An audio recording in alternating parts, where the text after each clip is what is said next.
One of the objectives of the Swazi Frontier is to uplift the communities where this takes place.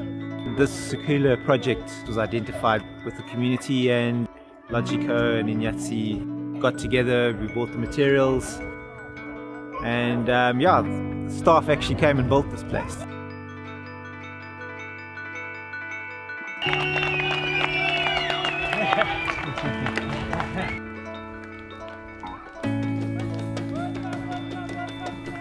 At Sekula, we have replaced a little 3x3 mud hut, mud stick building with a classroom, an area for them to be able to cook food, and also toilets and a supply of water. So they are able to now have preschool for about 40 kids, and what they're also doing now is they're starting to do adult education there.